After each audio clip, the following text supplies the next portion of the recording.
In the days when the world was younger and the gods still walked between the roots of Yggdrasil, there lived a woman whose name was Theira the Far-Seer. She dwelt in the settlement of Grimhaven, where the black cliffs met the storm-hungry sea, and where the aurora danced most fiercely on the longest nights.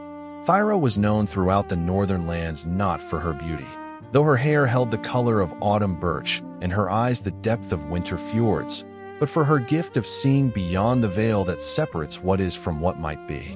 The gift had come to her on the night of her 16th winter, when fever had taken her to the edge of death's realm. There, in the space between heartbeats, she had glimpsed something that would haunt her for all the years that followed. A great void spreading through the cosmos like spilled ink through clear water, consuming not just light and sound, but memory itself.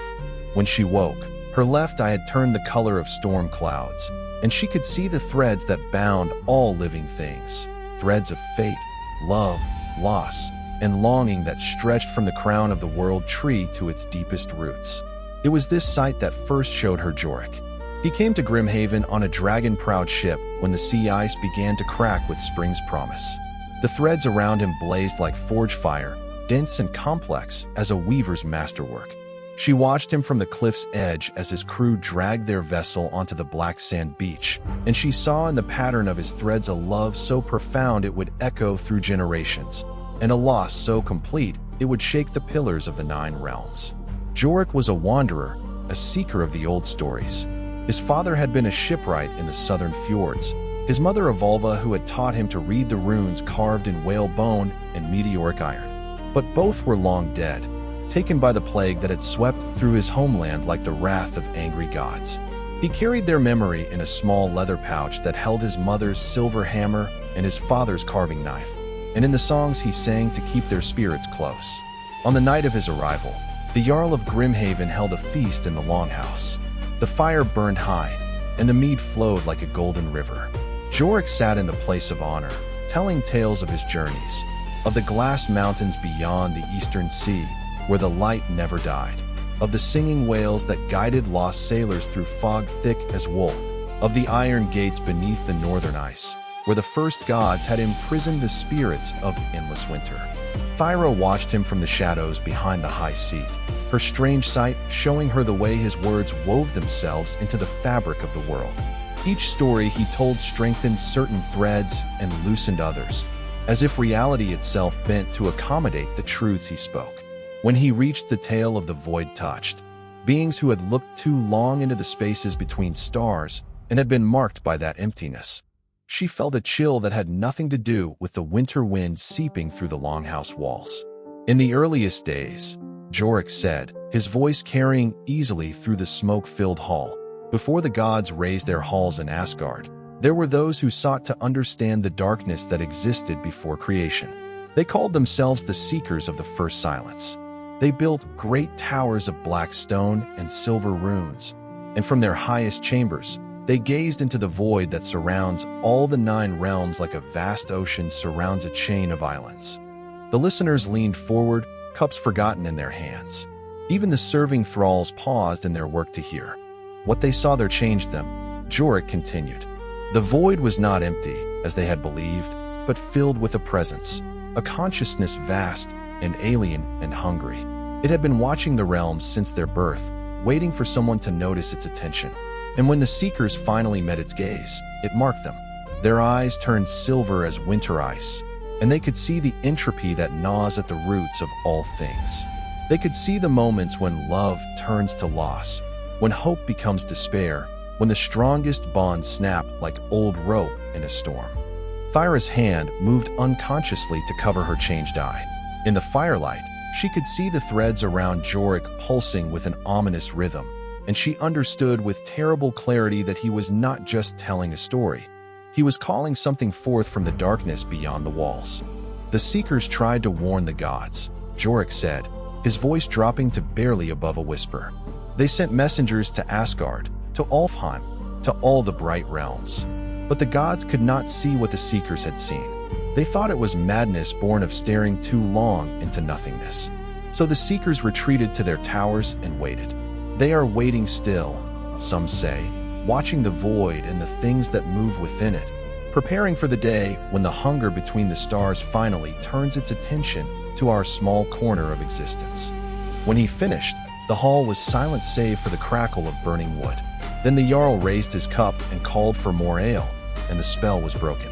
But Theira remained in the shadows, her heart beating like a trapped bird's wings. She had seen something in the threads around Jorik that made her soul cry out in recognition and terror. He was one of them, one of the void-touched, not born to it, as she suspected she might have been, but made into it by some trauma she could not yet read in the tangle of his fate. 3 days passed before she found the courage to approach him.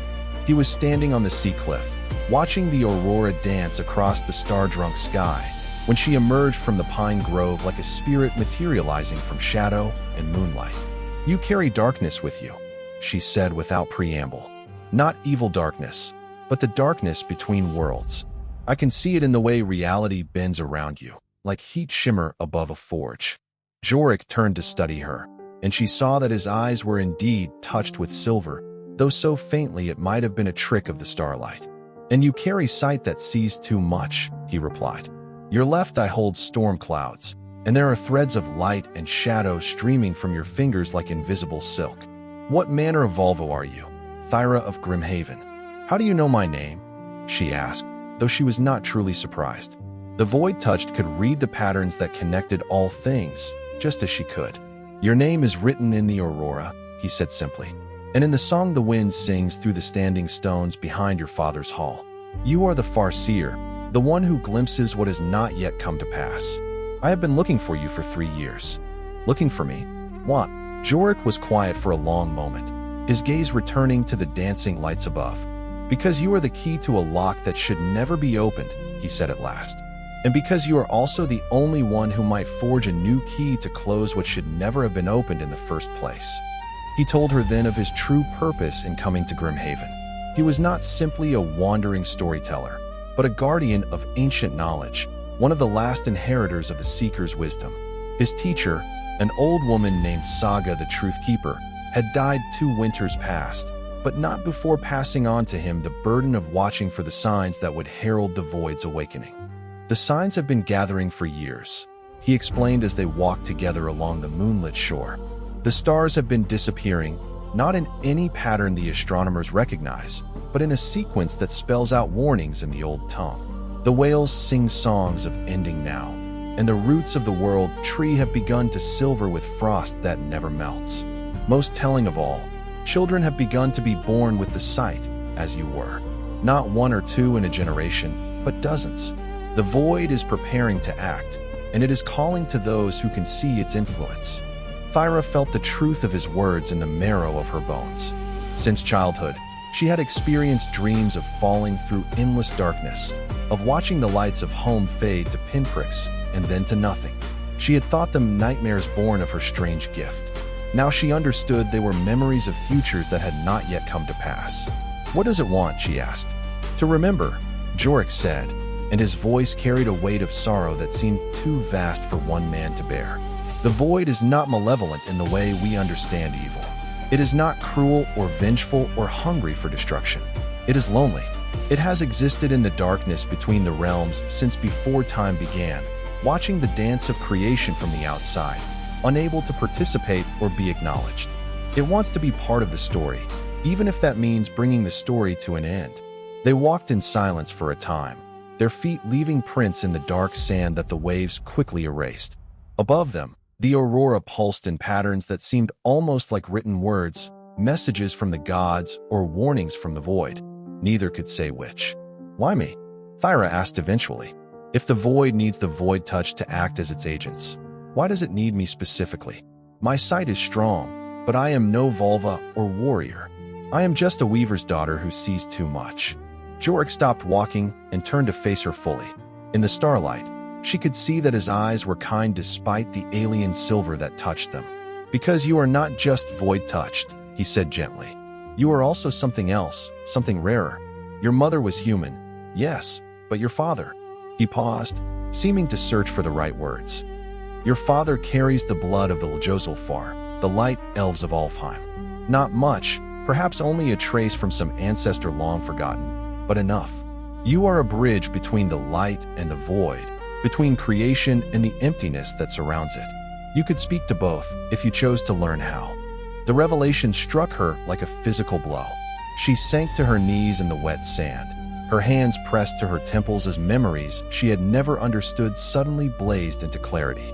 The way light seemed to gather around her when she worked at her loom. The manner in which growing things flourished in her presence, even in the depths of winter. The fact that her strange sight showed her not just the threads of fate, but also the bright patterns that underlay all creation. The mathematical music that the light elves used to sing new worlds into being. "I don't know how," she whispered. "Then we will learn together," Jorek said, kneeling beside her in the sand. "Saga left me more than just stories and warnings. She left me a map to places where the old knowledge still sleeps, waiting for those with the proper keys to unlock it. There are ruins beneath the northern glaciers where the first seekers built their temples to the void. There are groves in Alfheim where the light elves still teach the songs of making. If we can reach both, if we can learn to balance the knowledge of creation and entropy, we might be able to find a way to give the void what it needs without sacrificing everything we love." Theira looked up at him, this stranger who had walked out of legend to turn her quiet life upside down. She could see the threads that connected them now, bright as molten gold and strong as forged steel. Whatever choice she made in this moment would echo through all the years to come, shaping the fates of people not yet born and stories not yet told. "How long do we have?" she asked. "The signs suggest the void will make its first move when the winter sun stands still," he replied. 3 months, perhaps 4 if we are fortunate. Long enough to gather what we need, if we do not tarry. 3 months to learn to speak to gods and voids, to master powers that had taken the ancient seekers' lifetimes to understand, to find a way to save not just their world, but all the 9 realms from a loneliness so profound it would unmake existence itself rather than continue to endure exclusion. Theira stood, brushing the sand from her woolen dress. "When do we leave?" The smile that crossed Jorek's face was like sunrise after the longest night. "Tomorrow, if you are willing. There is a ship in the harbor that will take us north to the ice fjords. Her captain owes me a debt, and her crew has sailed the edgewaters before. They know how to navigate by stars that are not there and to avoid the attention of things that should not exist." As they walked back toward Grimhaven, Theira felt the weight of destiny settling on her shoulders like a cloak made of starlight and shadow. Behind them, the aurora danced in spirals that spelled out words in the old tongue. Words of hope and loss, of endings and beginnings, of the price that must always be paid when mortals attempt to meddle in the affairs of gods and voids. She did not know, could not have known, that their departure from Grimhaven would be the last time she would see her homeland with purely human eyes. Nor did she suspect that the love growing between her and Jorek, bright and true as forge fire, would become the foundation upon which all their descendants' sorrows and triumphs would be built. The Far-Seer could glimpse the shape of what was coming, but even she could not see how the choices made in love and desperation would echo through the centuries like a stone dropped into still water, each ripple carrying its own cargo of joy and heartbreak to shores not yet dreamed of. But that knowledge would come later, written in silver fire across the walls of ancient temples and whispered by spirits who had learned too late the true cost of peering into the darkness between the worlds. For now, there was only the path ahead, uncertain but necessary, leading into the frozen north where the oldest secrets waited to be discovered and the newest legends waited to be born. Dawn arrived in Grimhaven with icy breath and a sky shrouded in pale gray. Theira packed what little she could carry, the loom tools of her mother, the birch flute her father had carved, and a bundle of runes etched in amber and bone.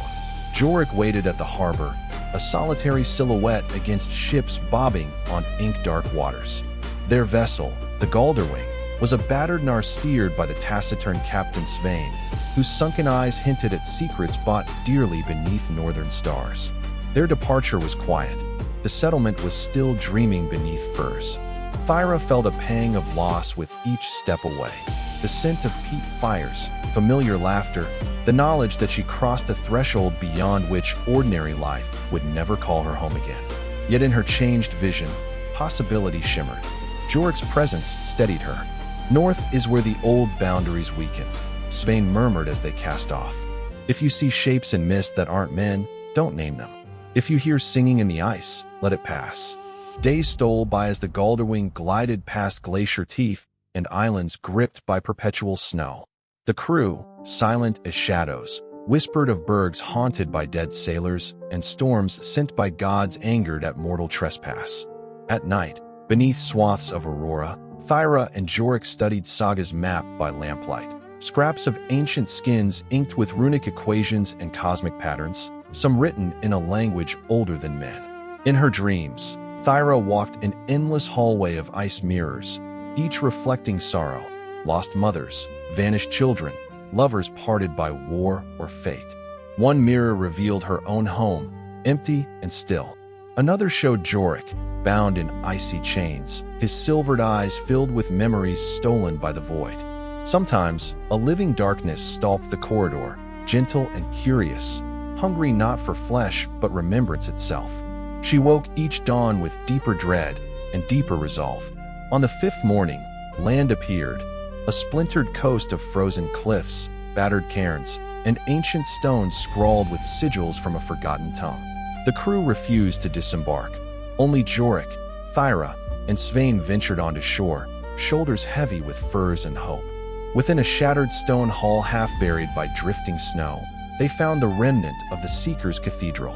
Overhead, a roof of crystalline ice refracted the light in shifting shapes, illuminating carvings of gods and void spirits locked in endless embrace.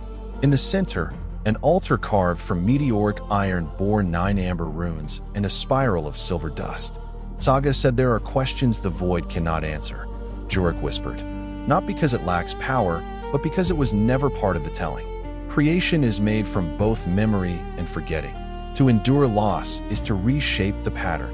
Theira knelt before the altar, placing her mother's loom spindle and father's birch flute on the spiral. Her left eye burned with new sight, a mingling of void and Ljosalfar light. Within the amber, she glimpsed rune shadows flickering. Air's mercy, not sorrow, Vidar's endurance. She understood that their quest was neither for victory nor escape. It was for the language to speak a new story into existence, one where void and memory could share the song. As moonlight fractured through ice, a figure rose from the altar's shadow, neither wholly human nor deity. She was woven from strands of starless night and auroral filaments. Her gaze gathered every tale of lost Grimhaven had known. "Why do you come?" the void spirit intoned. "To make loss bearable," Theira replied, voice quavering but resolute. "To teach even the void how to grieve." Jorik stepped forward, "And to remember what must not be forgotten, love, loss, and the song that lies between." The void spirit lifted a hand, brushing Thyra's brow. An overwhelming quiet entered her mind, showing her every story woven by the Seekers, a tapestry of human longing, mistakes, and brief triumphs. The spirit's touch was not cruel. It was searching, patient.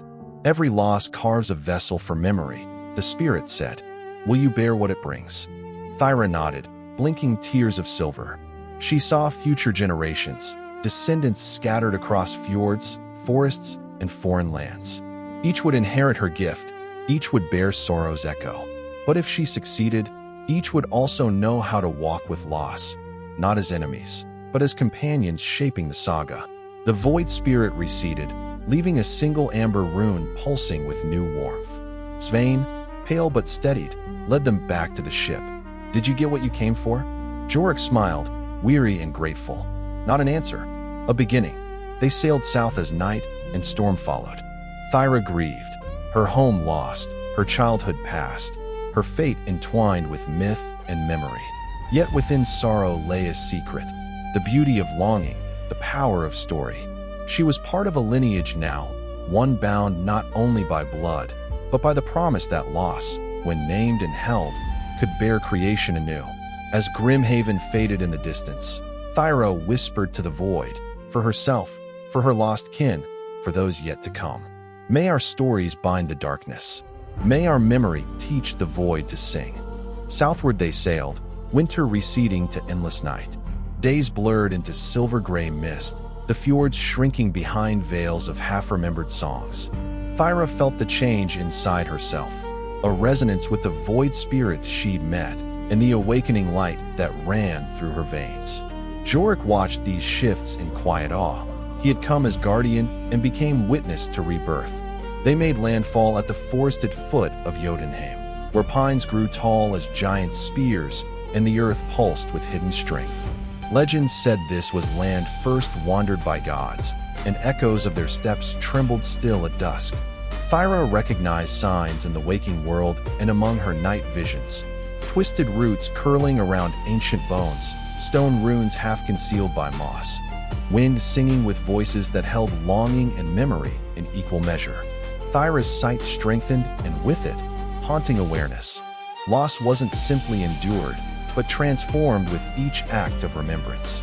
Even here, where shadow was thickest and silence oldest, she felt possibility crackling between worlds. The company left Galderwing on a moonlit inlet, following the river that ran black and deep. For days they trudged under the stars, the warmth of amber runes pressed close. Svein grew silent, haunted by shapes glimpsed in water and strange laughter drifting through the boughs. Jorek kept his own counsel, watching for omens. On the third night, fire painted flickering patterns on their shelter walls. Theira traced her lineage backward, her mother's grief, her father's distant light, Jorek's inherited burden, and now herself, a bearer of new possibility. Suddenly, wind rose in mournful song, carrying voices that seemed both nearby and impossibly far. Who walks between root and shadow? Who dares speak to sorrow's heart? Theira answered, not in words but in memory. She sang her childhood loss, her ancestors' hopes, her longing for belonging in a tale that wove ancient threads with her own, naming love as both wound and promise. Roots churned beneath the earth. Theira's vision split, one eye seeing the waking world, one seeing its pattern. She saw beneath the forest floor, anchoring Yggdrasil itself, a realm where the void's hunger pressed against the roots, searching for solace in forgotten songs. A spirit rose from the earth, shapeless, flickering with starlight and frost. It spoke in riddles. To grieve is to change fate. To remember is to bear worlds. Will you walk deeper, risking the forgetting? Jorek stepped forward, his silvered eyes shining. We came to heal what loneliness breaks, to teach void and light new language. Then enter, the spirit intoned, and the roots unraveled to reveal a passage. Inside, descending into darkness, they saw memories made tangible, ancestral faces in root knots, lost homes woven into bark, old loves dancing in auroral shimmer above the soil. Theira felt pain of countless years, but also the power of weaving these sorrows into story.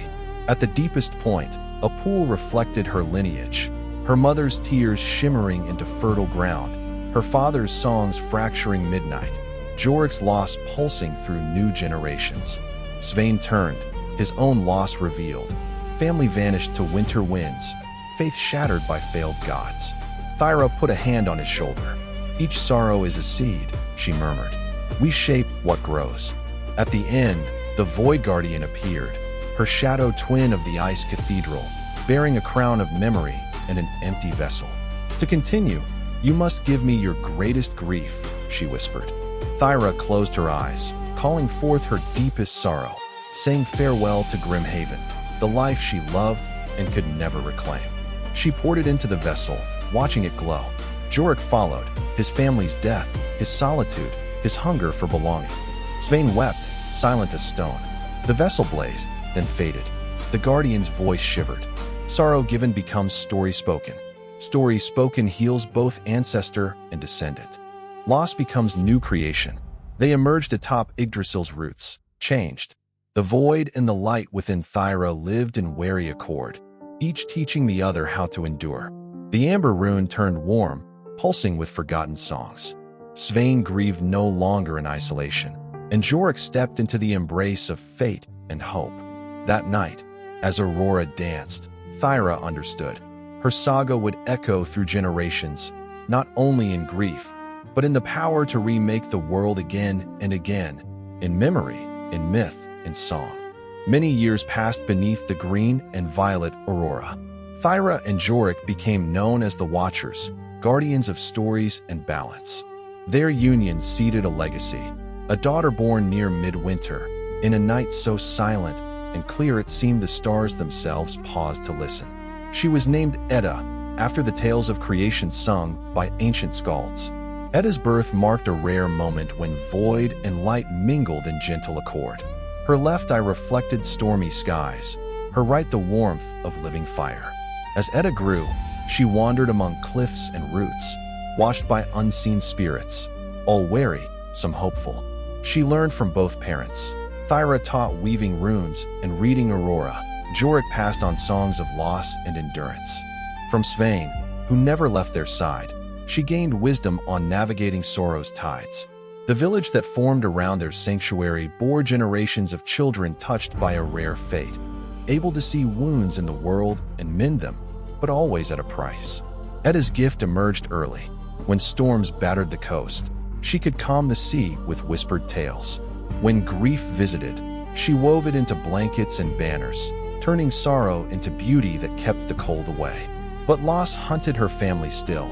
Jorik began to fade, his silvered eyes losing some warmth each year, and Theira grew restless with dreams of root and star and worlds unseen.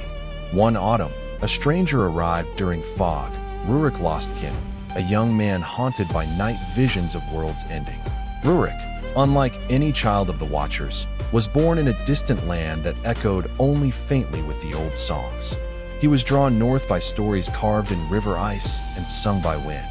Edda saw threads around his life that pulsed with possibility and danger, glowing with a loss not yet named. Rurik spoke of the void's growing hunger. In my homeland, mountains forget their names. Rivers run in silence. Children are born with empty eyes. Edda and Theira realized the emptiness was spreading far beyond their own boundaries, and that fate might yet ask them to journey into deeper mythic lands.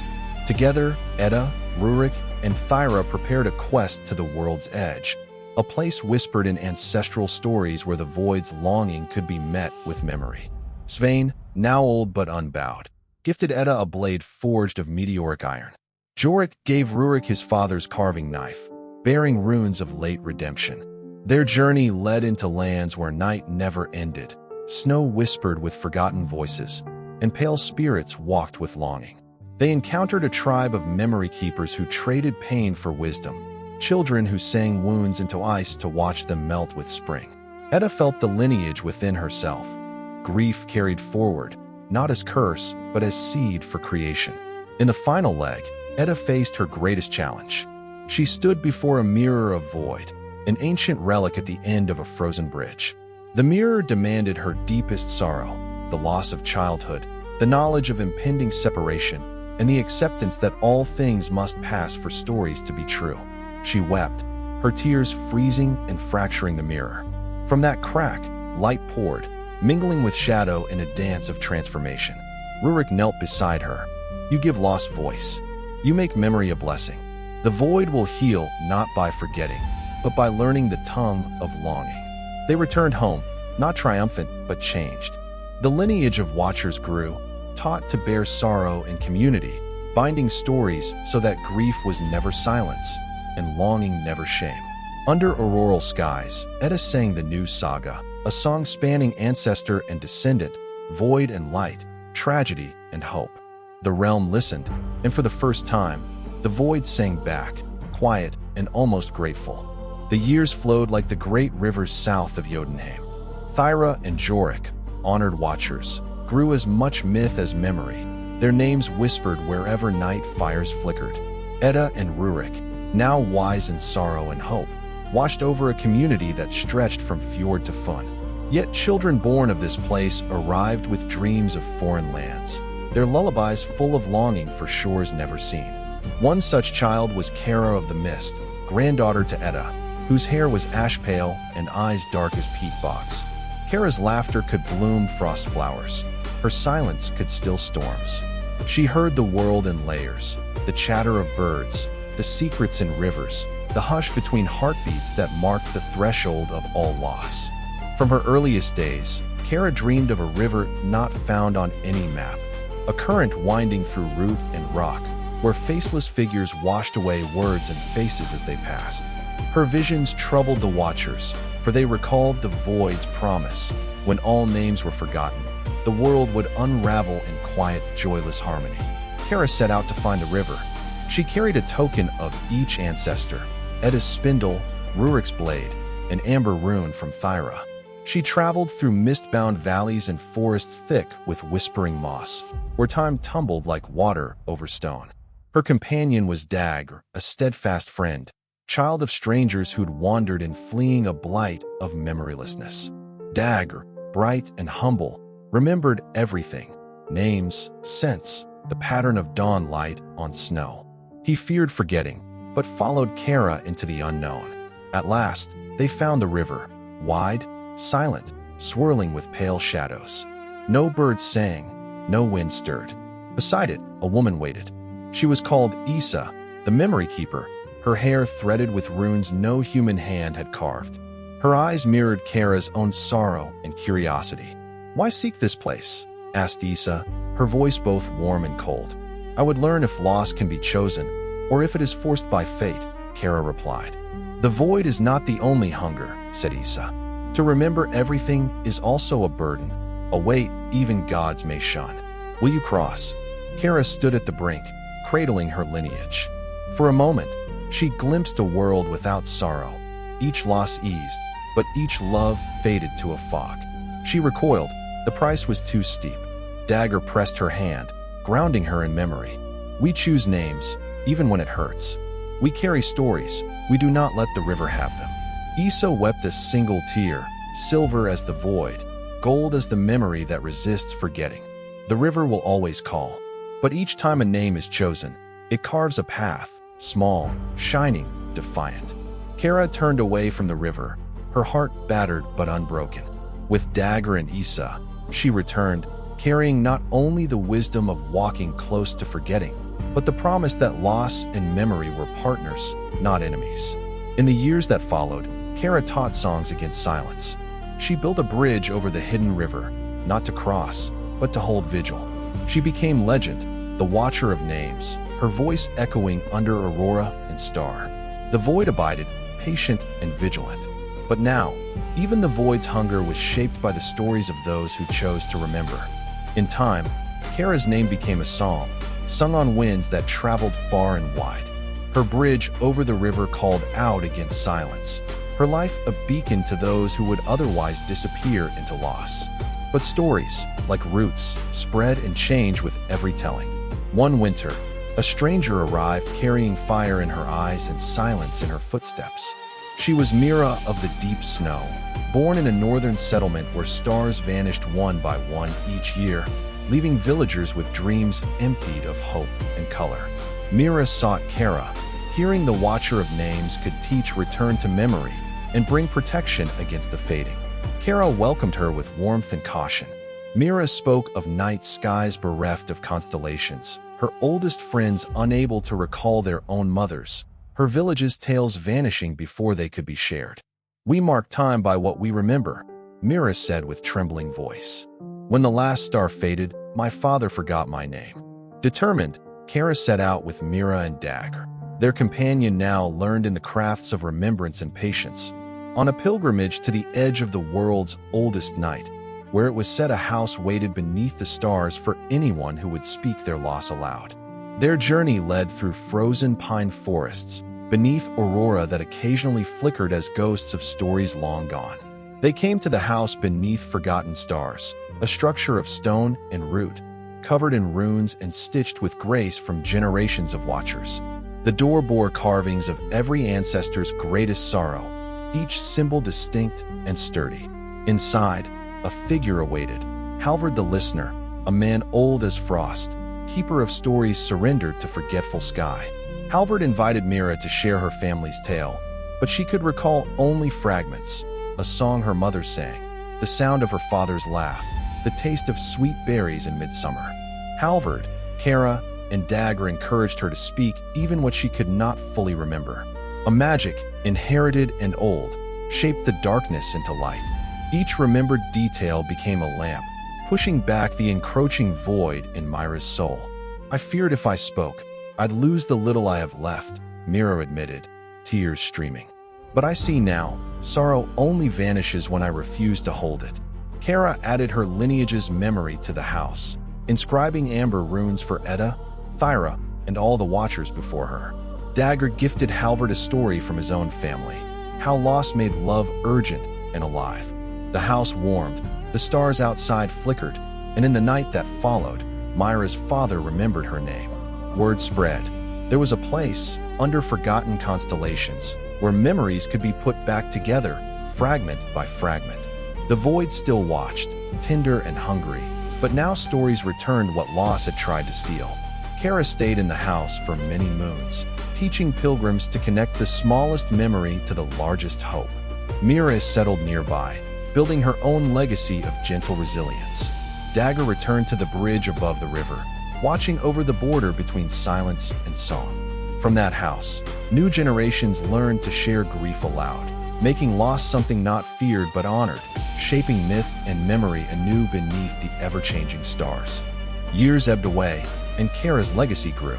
The house beneath forgotten stars drew travelers from distant lands, those who bore sorrow too heavy for any one soul, and those whose longing outlasted memory itself. Kara's teachings became legend. Sing of what is lost, and you will find it changed. One spring, when aurora danced strong and rivers ran bright from thaw, a child was born in the village beneath the bridge, a girl named Brynja, granddaughter of Myra. Brynja's voice was low as thunder and warm as embers. Unlike her forebears, she was drawn not to silent vigil, but to the weaving of stories into living things. Brynja apprenticed under Kara, learning to spin amber threads into banners and cloaks, each woven with a tale of loss reclaimed, a father who returned, a brother remembered only in dreams, a song once lost to rain but now chanted at sunrise. Myra gifted Brynja a spindle carved by Halvard, and Kara presented her with an amber rune, warm from years held close. One day, Brynja found Dagger at the bridge, gazing into fog where the river still murmured of forgetting. He seemed troubled, his eyes dark with an old grief. "What do you see?" Brynja asked, voice soft as dusk. "I see my own name fading," Dagger replied. "I fear that when the last story is told, I will be a shadow, one with nothing to anchor him in the world." Brynja listened, her gift not only to recall but to renew. She wove a cloak for Dagger, working in fragments of every memory he'd shared. His laughter at harvest, his worry during storm, the gentle way he spoke to Myra when she dreamed of gone stars. As she finished, she sang Dagger's story aloud, adding her hope to the tapestry. When Dagger wore the cloak, the river's voice changed. The fog lifted, and his name echoed, not as lament, but as promise. In the house beneath forgotten stars, Brynja's skills grew. She became the spinner of flame, her weavings warming pilgrims who feared loss, her song igniting stories that would otherwise die. Soon, even distant villages sent children to her, trusting her amber spindle to forge resilience out of sorrow. In the deep of the old woods, Kara watched Brynja and smiled. "This is our gift, loss reworked so generations can carry it as strength, not wound." The void pressed at the boundaries with gentle persistence, ever watchful and ever changed. Each time a new story was spun, its hunger grew softer. Each memory reclaimed sated its longing, if only for a breath. Brynja's spindle never tired, nor did the flame within her. She taught that longing was not only pain, but the yearning for transformation, a call to remake the world in the image of those who had learned from suffering. She spun banners that caught the wind and carried stories to the furthest lands, teaching all who listened that loss, when honored and spoken, shaped kinship stronger than blood. The Saga's cycle endured. Beneath the aurora and the watchful gaze of stars newly remembered, the children of the Watchers kept their stories woven, their lives a living testament to myth and memory. Snow fell thick on the midwinter eve, soft and endless, tumbling past the bridge where Dagger's name was now sung by children learning resilience in winter's hush. The house beneath forgotten stars flickered with the candle glow of dozens gathered for stories and warmth, each one holding grief shaped into hope by Brynja's spindle. Far north, beyond pine shadow and even god-haunted valleys, something stirred in the deep.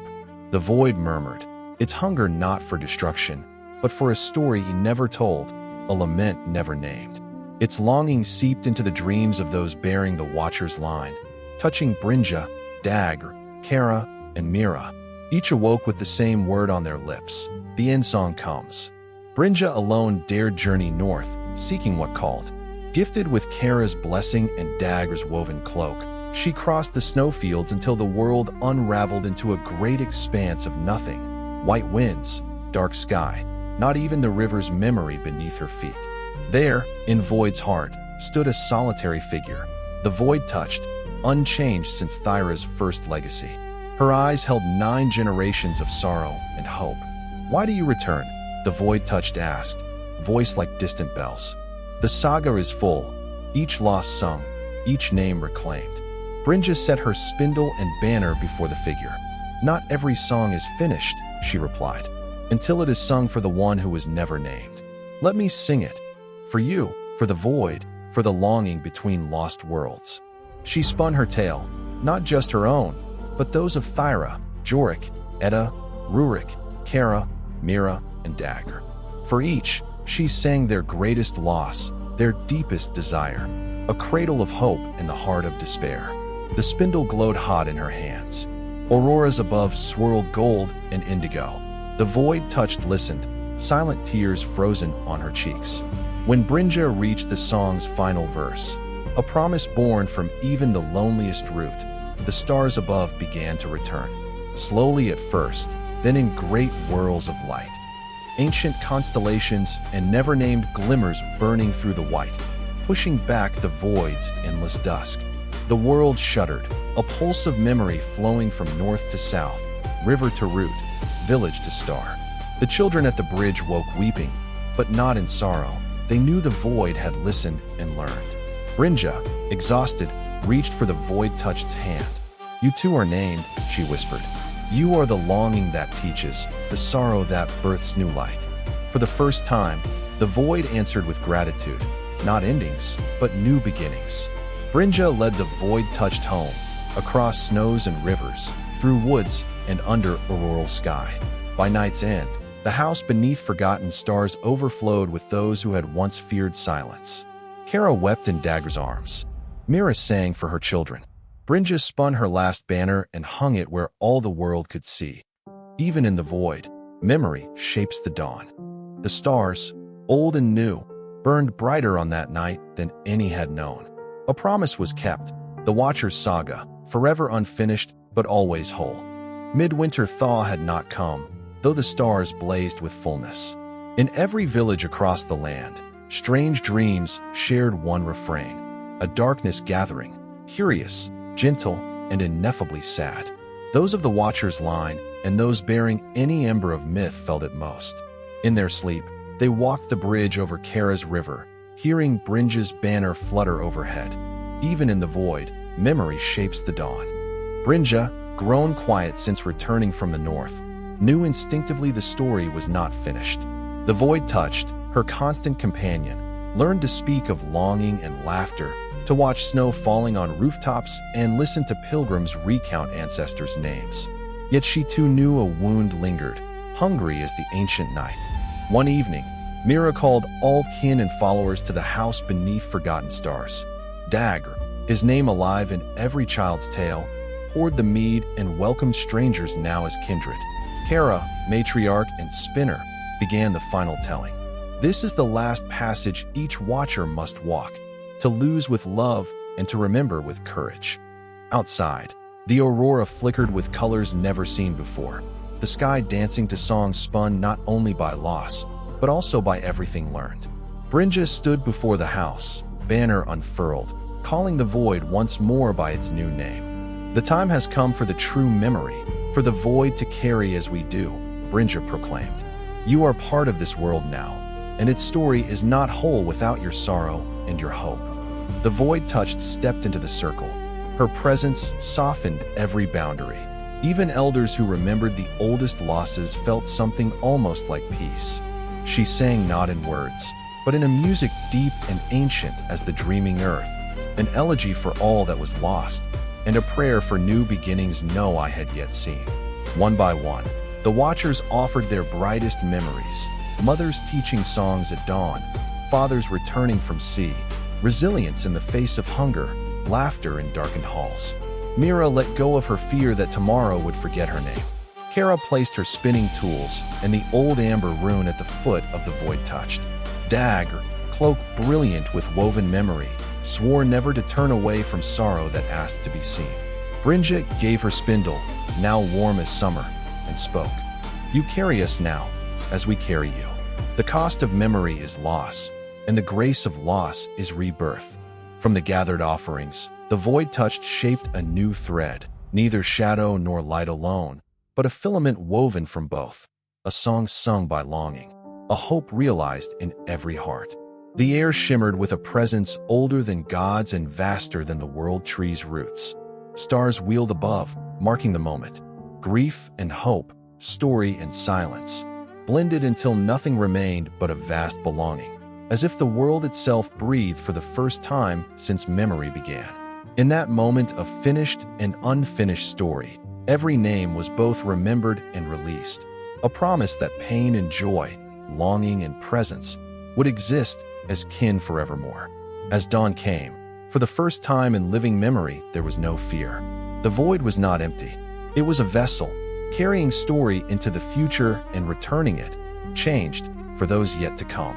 Dawn crept across snow, gentler than legend, tracing lines of fire through every window of the house beneath forgotten stars. The world did not stir with triumph, nor with grief. Instead, it moved quietly into a new age, one made from 1,000 stories, each holding its share of sorrow and joy. The Watchers gathered, family and stranger alike, beneath Brynja's final banner. The void touched stood among them as kin, her eyes no longer filled only with longing, but with something alive, strange, and infinitely precious. Kara, nearing her last season, rose in the center of the hall with Dagger, partners in loss and remembrance. She spoke to every face, every spirit drifting in morning's pale light. We thought we must choose between memory and forgetting, between sorrow and hope. Now we see all stories begin in darkness and end in light, and that in naming our losses, we bind the world together. Brynja, flame spinner, took up the rune from her forebears. To the gathered crowd, she spun the story forward. The void taught us to listen. We taught it to sing. In every name remembered and every wound released, the dawn learns its own song. Mira, her lineage restored, sang the tale of stars, how even the forgotten may return, burning with warmth and promise. Children pressed their faces to frosted glass, watching new constellations shimmer into being above a village that knew sorrow as companion and kin. Outside, the world itself was changed. Where the void had pressed, there were now quiet fields growing with memory. Where loss had thinned the spirit of things, new joys sprang up, each thin root watered with centuries of longing. As night finally surrendered to Aurora's promise, the void touched led the final ritual. With Watchers encircling, she traced the oldest rune in the snow and breathed out a word no god nor mortal had spoken, a word that held grief and hope, emptiness and fulfillment, death and birth. The air sang with it, the land itself trembled. From that moment, every living soul carried a fragment of that word, a memory that would survive even forgetting, a truth that would hold even when names dissolve in river and shadow. The Watcher's lineage spread, not as a burden but as a gift to strangers, wanderers, and pilgrims seeking a place to belong. The house beneath forgotten stars stood bright through every winter, sheltering anyone in need of story, of memory, of a name. The void became a quiet friend, sometimes pressing at edges, sometimes whispering songs to those who listened for longing. Brynja's descendants, flame-haired and strong, continued the weaving and singing, each generation shaping sorrow into healing, loss into creation. In their stories, the threads of all who came before shimmered. Theira, Jorik, Edda, Rurik, Kara, Mira, Dagger, Brynja, and the void touched, ever living, ever changed. So, the dawn returned, whole and certain, never abandoning darkness, never forgetting the price of remembrance. The saga of the void touched became legend, then myth, Then simple truths spoken by mothers to children, by lovers parted at sea, by every heart that knew longing and dared to turn it to hope. The Song of the Void Touched ends where all stories begin, between root and star, loss and memory, silence and song. The place where even the void finds itself given a name and the dawn forever remembers.